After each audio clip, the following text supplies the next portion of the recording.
So you walk into the Apple store and there it is, the new shiny MacBook Air. A new design, a stunning display, battery that actually lasts for a whole day, cool and quiet. Thanks to Apple Silicon, its chip far more powerful and efficient than the old Intel days. It is perfect. So you buy it. Then a few years pass and things change. You run out of storage because you pick the 512GB model as it is the cheapest one. Upgrading through Apple? That's expensive.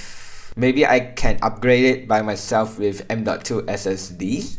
But no, these Mac needs micro soldering. It is risky and delicate, not something most people can do, and then the battery start degrading. Just to replace the battery is a nightmare. But before all of that, there was something different. The 2017 MacBook Air. The classic look, the silver bezel, and the last MacBook Air that you could actually fix it by yourself. Alright, that's all for the intro. Let's get into the video. Okay, so here's the box for this MacBook Air. I'm really lucky that I got it for this price, that it comes with everything pretty much. So as you can see, here's the MacBook Air. Obviously it shows the left side, MacBook Air right here, the Apple logo, another Apple logo on the right side, and on the top there's the Apple logo. Not a whole lot of things at the back. There's a couple of stickers though. You can kind of see the Mac logo right there. And here are the stuff. If you want to read, feel free to pause the video right here. So let's unbox it.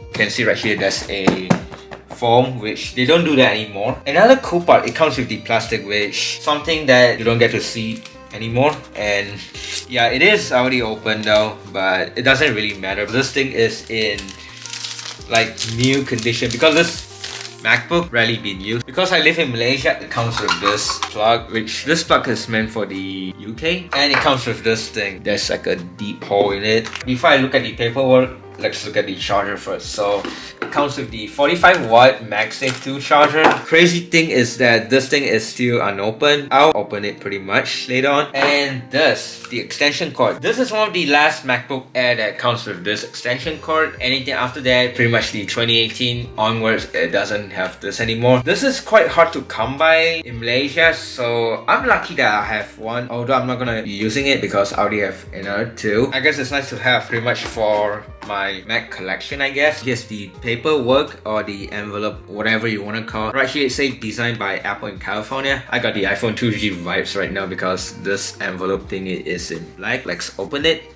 It should be this side, I think. Oh, it's this side.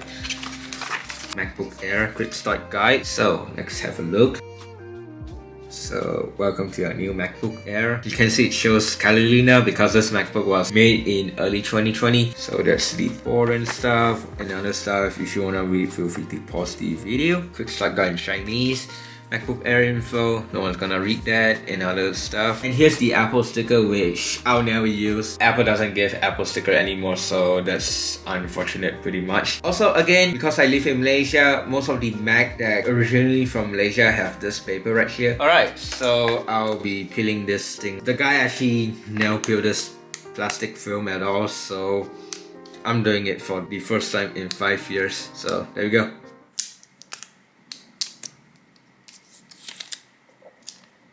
There. I mean, since I'm going to be using this MacBook once in a while, obviously I need to use the charger and I need to unwrap it because pretty much to prevent the charger from overheating. This adapter thingy that I mentioned earlier, pretty much you just put it like this. Oh yeah, I just forget, it comes with this plastic thingy right here. Oh yeah, I just noticed there's a dent. I mean, it's normal for its age anyway. So there's this plastic thing. I feel like nobody keep this thing, so I guess it's nice to have for preservation, I guess. Furthermore, I know that most of the MacBook nowadays have it because I still use the touchpad MacBook Pro. I never get to experience this. Although I experienced this with MagSafe 1, never tried this with MagSafe 2, so let's give it a try. So it's green. Obviously this MacBook is fully charged, so it wouldn't show amber, instead it would show green. Alright, so let's lift the screen. And yeah, you can see when it's at certain angle, the bottom will lift up pretty much. Let's start off with a boot up test. I have my iPod Touch 5th Gen right here, as you can see. I'll be using this to see how fast will it boot. So I'll put this right here and let's hit the power button. 3, 2, and 1. That's the chime right there.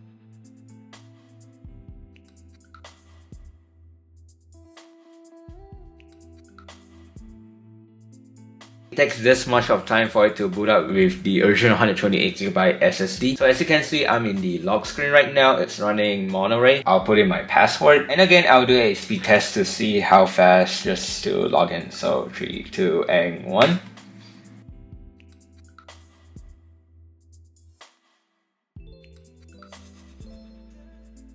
And there we go. I forget that I have MacFan's control on this thing, full blast. But yeah, it takes this much of time for it to boot up. So first off, as you can see, I have set the fan on MacFan control to automatic. And second thing on the top, which right here it shows the fan, which is the exhaust, and the sensor, which is the CPU proximity. Let's start off with the SSD speed test. So I have Blackmagic speed test right here. So let's just start the test.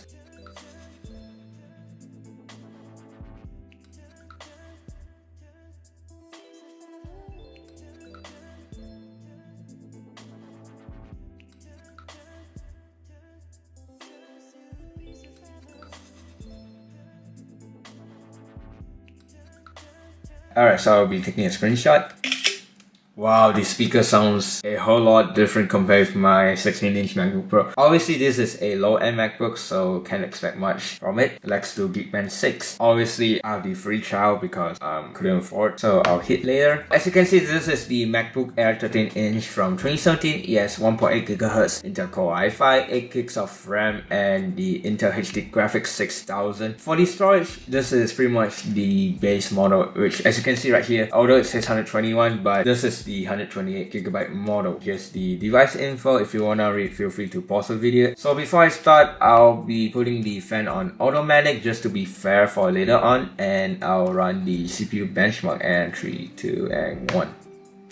While we wait for the Geekbench score to show, let's talk about the MacBook Air. The MacBook Air was first introduced by Steve Jobs on January 15, 2008 at the 2008 Macworld. You can recognize this particular MacBook Air by the envelope app with the Yeoh Naim New Soul, though I won't be playing that song here because copyright reasons. This 2008 MacBook Air was the thinnest laptop at the time. The thickness are 0.16 inches, 4.06mm at the thinnest point, and 0.76 inches, 19.3mm at its thickest point. There are a few negative things about the OG MacBook Air, which are lack of ports. They only have a single USB 2.0 port, a micro DV, and a 3.5 headphone jack. Furthermore, it uses a 80GB hard drive that also being used on the iPod Classics. It's even more slow than a regular 5400 RPM hard drive, as it's only running at 4200 RPM. You can get this MacBook Air with a 64GB SSD if you have the money. Speaking about money, you'll be wondering how much it costs. It should be cheaper than the white plastic MacBook and the MacBook Pro, right? Because MacBook Air are way cheaper than the MacBook Pro. Well, no. For 80GB hard drive, it costs $1,799. Ouch. Meanwhile, for the 64GB SSD, wait for it, $3,098.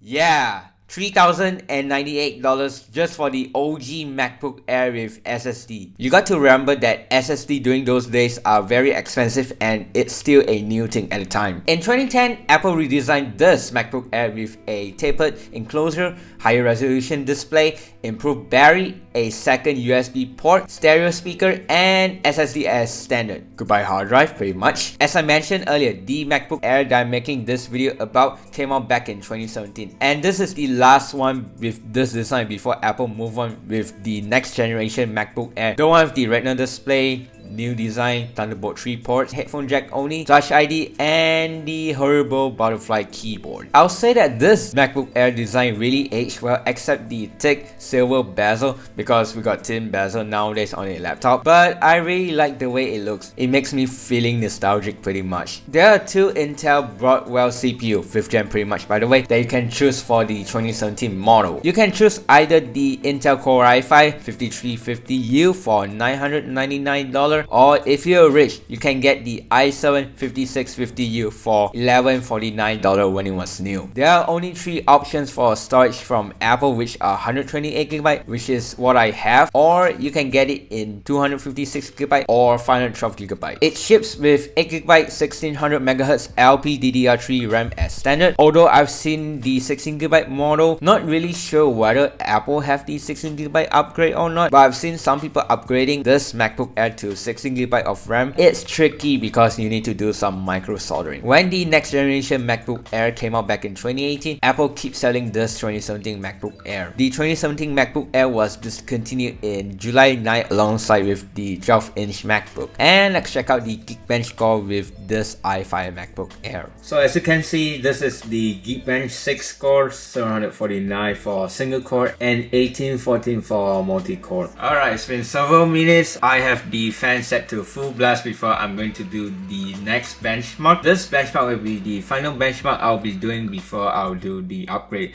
So I'm going to be doing Cinebench. I'll be doing the multi-core. Again, the fan will be set to automatic, and right now it's at 34 degrees Celsius. It will be this much. So let's hit start, because why not? Let's just have this iPod Touch.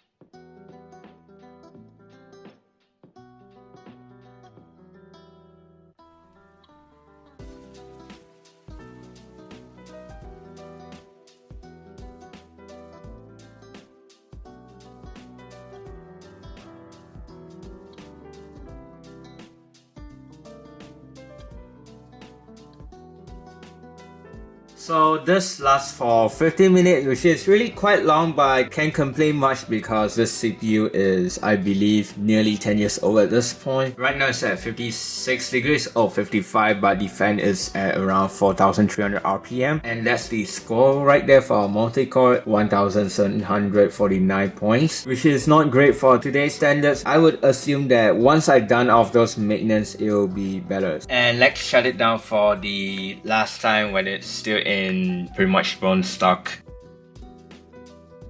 And there we go. Let's do the thing where I talked about earlier.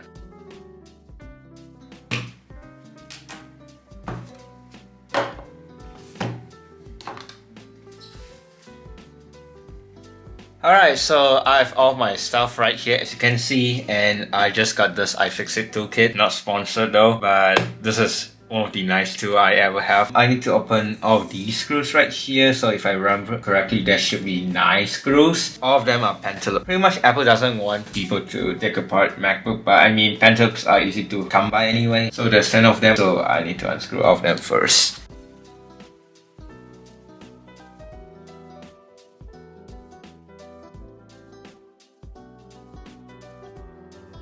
So this one should be opened really easily, and yep, looks like it.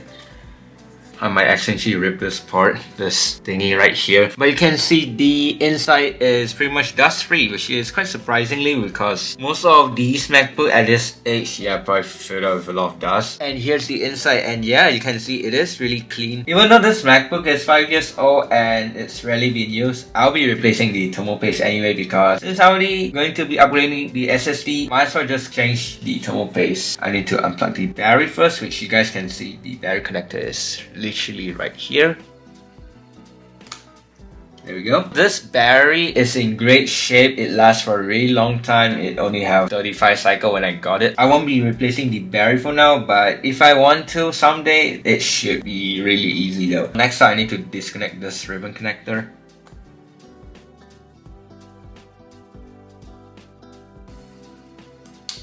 I think I might just rip the adhesive, but it doesn't really matter though. So there seems to be one right here, pretty much this one. And it says I need to pull the rubber, and oh. So there's 3 T5s for the fan, but the length are pretty much different. So hopefully I did not mess it up.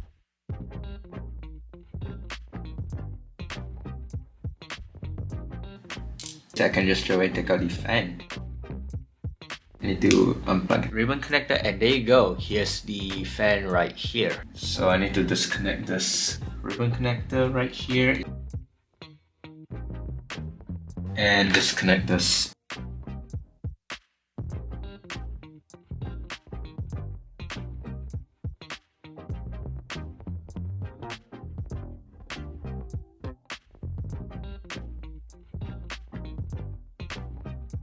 There we go. So that's the board right here. Next up, I need to unscrew these two T8 right here. Okay, move on to this part right here. So all of these should be T5.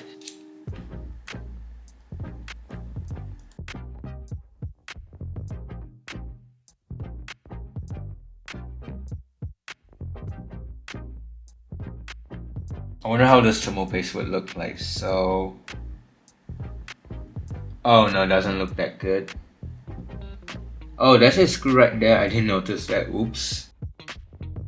And oh no.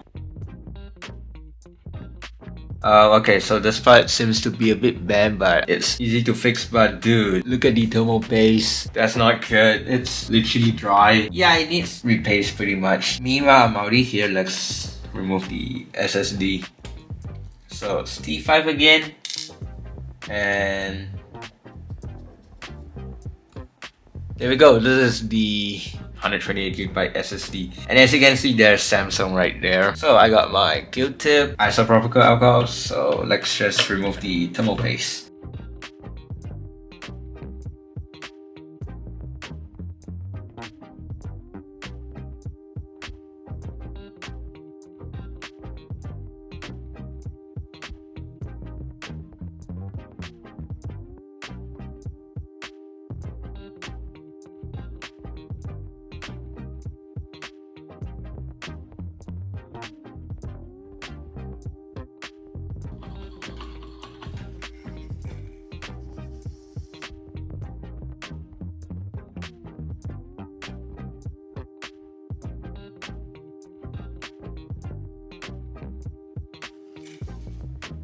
There we go, that's the heatsink. It's crazy that this heatsink is so thin, like no wonder those future MacBooks heat up like crazy. Alright, so I have the Otis MX4. I'll be putting the thermal paste right now. I'll put the amount that I prefer pretty much.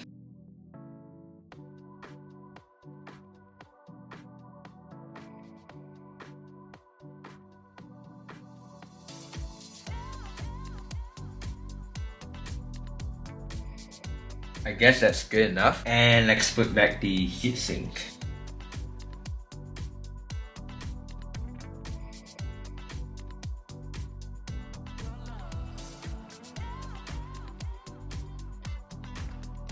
Yeah, you can notice that I put way too much, but it's okay. I'll use some Q-tip to clean it up pretty much.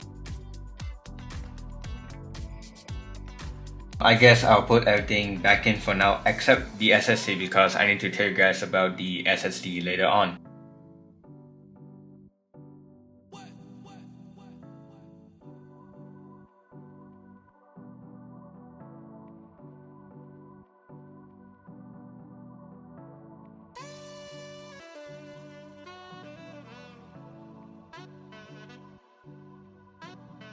Just for fun, I just want to see how the fan would look like from the inside. So there's 4 screws right here. I got the smallest bits, so let's unscrew all of them.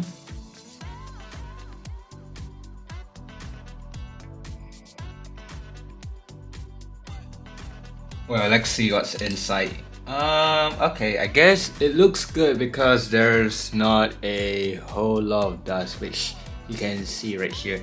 This thing is pretty much in good shape, so yeah, I guess I don't need to do anything with the fan.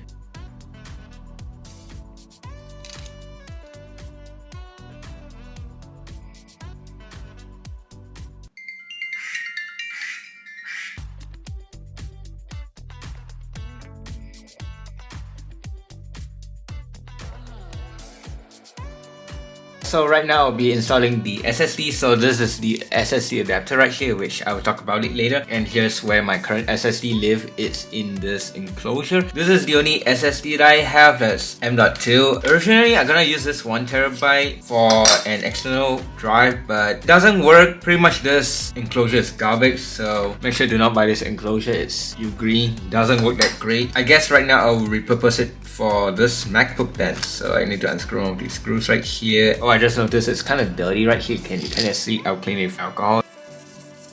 Here we go. It looks way better compared to earlier, although there's a bit of mark, but it doesn't really matter that much. Alright, for those who are not familiar about Mac, and you're probably be wondering, why do I need to install this adapter right here? Can I just install it straight away? Well, no, because if you compare the original SSD versus the M.2, as you can see, the connector looks slightly different, plus you can see the M.2 is slightly smaller compared to this proprietary SSD. Also, it's crazy that this is 1TB while this is only 128. First up, I will be putting this adapter first.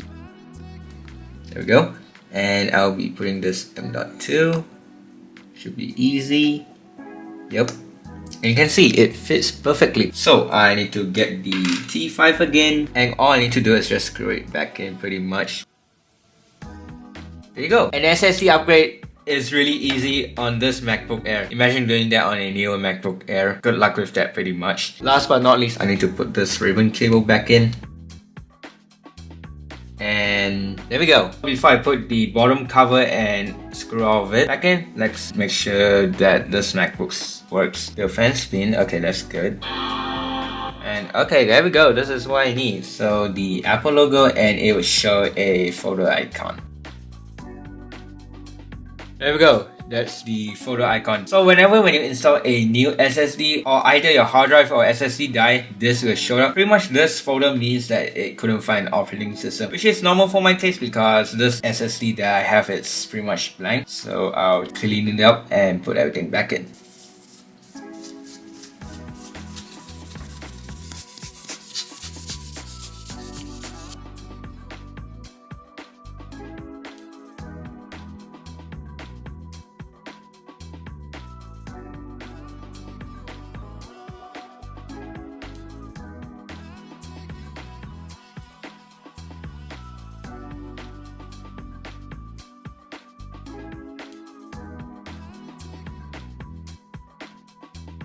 There we go, let's reinstall macOS. So here's the MacBook, and before I'm going to be installing macOS, I need to tell you guys something. So if you were to upgrade your Mac with the NVMe SSD, you pretty much have to use a USB bootable drive. You couldn't just use the internet recovery because internet recovery couldn't detect the SSD. Well, guess what? I already make a bootable installer USB, but this is literally a SSD. Well, I got a couple of versions of macOS on this thing, but I'll be installing macOS Monterey, so I'll be plugging this thing in and boot this thing up while holding the Option key.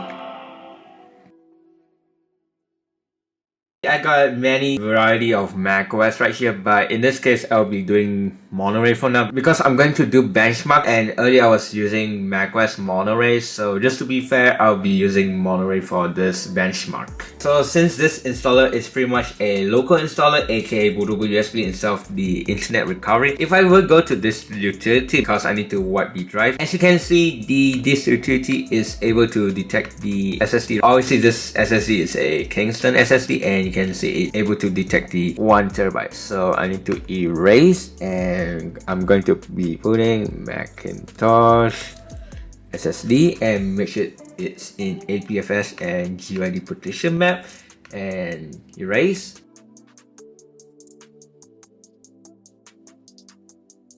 As you can see, it works well. So I will be installing macOS Monterey. This will take some time. It will be faster though, that's for sure, because obviously I'm doing this on an SSD, so it have the SATA 3 speeds. Plus the SATA to USB adapter is USB 3.0, so yeah, it gets all the potential speed pretty much. So I'll hit continue, and looks like I'm stuck here. Agree, who reads that, and continue, and there we go. So it says 20 minutes, so yeah, I guess we just gonna wait pretty much.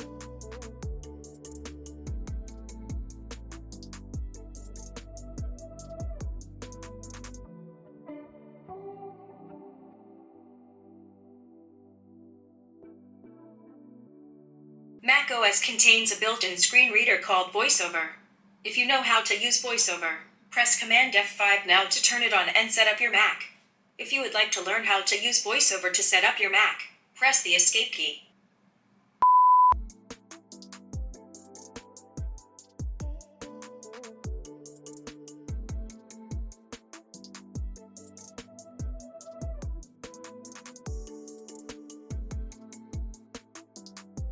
So I have this MacBook fully set up. I have all the apps that I have like previously on the old 128GB SSD. First thing first, I'll be doing a speed test of the boot up time. I have my iPod Touch again right here. 3, 2, and 1.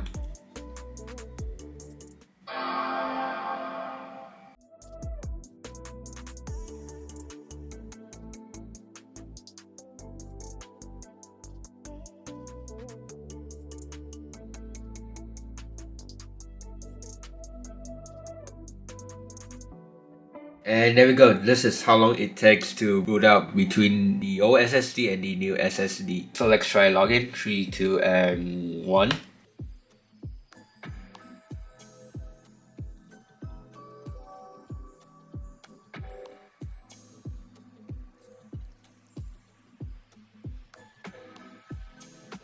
And there we go, it takes around 15 seconds because I have this app open at launch pretty much. As you can see, I'm on About This Mac, and you can see this is the latest version of Monterey 12.7.3. Pretty much the same as earlier. So for the CPU and the RAM, it will be still remains the same because those tools are not upgradable. However, as you can see right here for the storage, it says 1.02 terabyte solid state PCIe drive. So yeah, it's able to detect the 1 terabyte SSD. Alright, so for the benchmark, I have Cinebench Blackmagic speed test and Geekbench 6. Pretty much the same as earlier. Let's start off with the Blackmagic speed test and I'll hit start.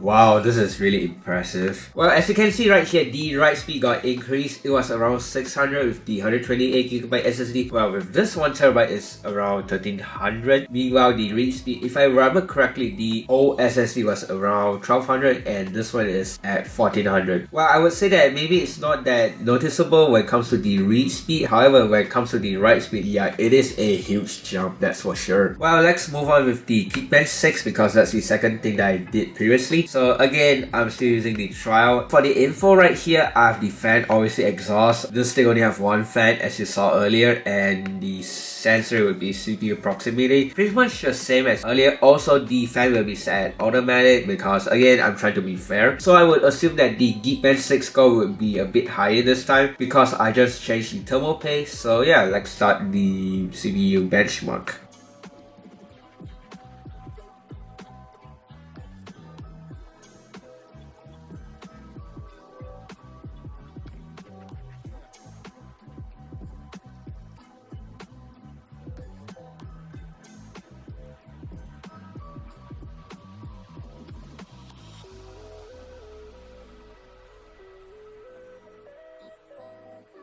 There we go, this is the Geekbench 6 score, 967 for single core and 1878 for multi-core. I believe that the multi-core just a tiny bit of increase, however the single core is a big jump, that's for sure. Alright, so right here I have the Cinebench R33 and again I'll do the multi-core, so let's give it a start. So 3, 2, and 1.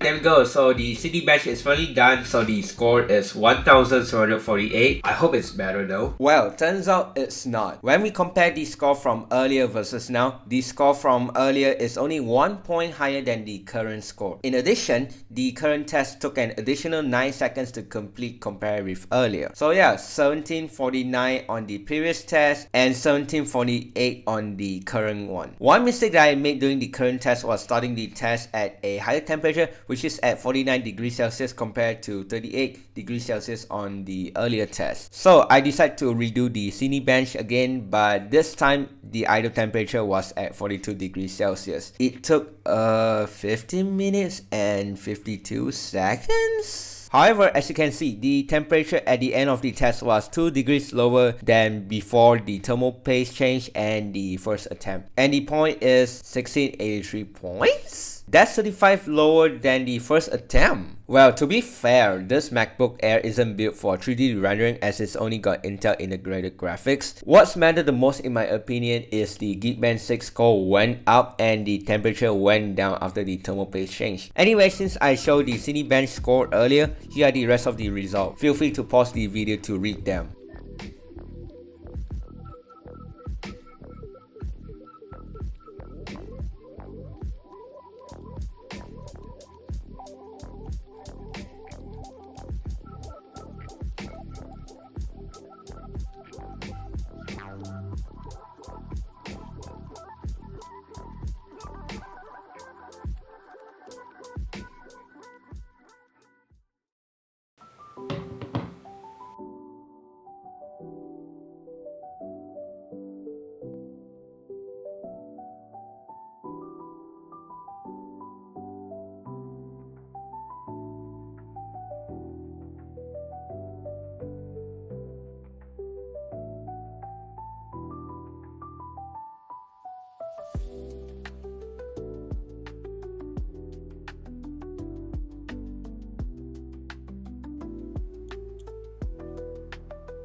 After using this MacBook Air on and off since May 2025, I still myself coming back to it quite often, like at least couple of times a week, and honestly I still enjoy using it. So far the CPU runs way cooler as I've just changed the thermal paste. That 1TB of SSD is really useful for me as I actually use it to store some of my files in it, and I can notice it's a bit faster compared to the old 128GB SSD. Right now I'm running macOS Monterey as my main OS with Windows 11 on the side, and this is where things gets interesting. For some reason Windows 11 feels more snappier on this 2017 MacBook Air than macOS Monterey. Windows 11 seems to handle the limited resources better, especially with just having 8GB of RAM. On macOS though, you can definitely start to feel its age. Multitasking isn't as smooth, apps takes longer time to open, and the 8GB of RAM is starting to show its limit since it uses SOC quite often. Well, that being said, I only use it for lightweight stuff such as web browsing, Discord, and watching videos. For that kind of usage, I would say that it's still perfectly usable, but this does make me wonder. If this MacBook Air has 16GB of RAM, it would probably feel way more smoother, especially on macOS. The problem is upgrading the RAM isn't as simple as swapping out as it's soldered onto the board, so it isn't really something most people can do. But still, for what it is and for what I use it for, it holds up surprisingly well. And it's kind of crazy when you think about the fact that this MacBook is almost a decade old and it's still usable in 2026. It's not fast, it's not modern, but it gets its job done overall. And for a laptop that's almost a decade old, that's really impressive. By the way, for those who are curious how did I manage to install Windows 11 on this MacBook Air, you can check out the tutorial which I'll put up right there. I've installed macOS Ventura and Sequoia on this MacBook Air before. However, Sequoia runs worse, but Ventura runs better than Monterey, although it's kind of buggy, so I'll stick with Monterey as of right now. But yeah, that's pretty much it for this video. What do you guys think about the MacBook Air? Let me know down in the comments. So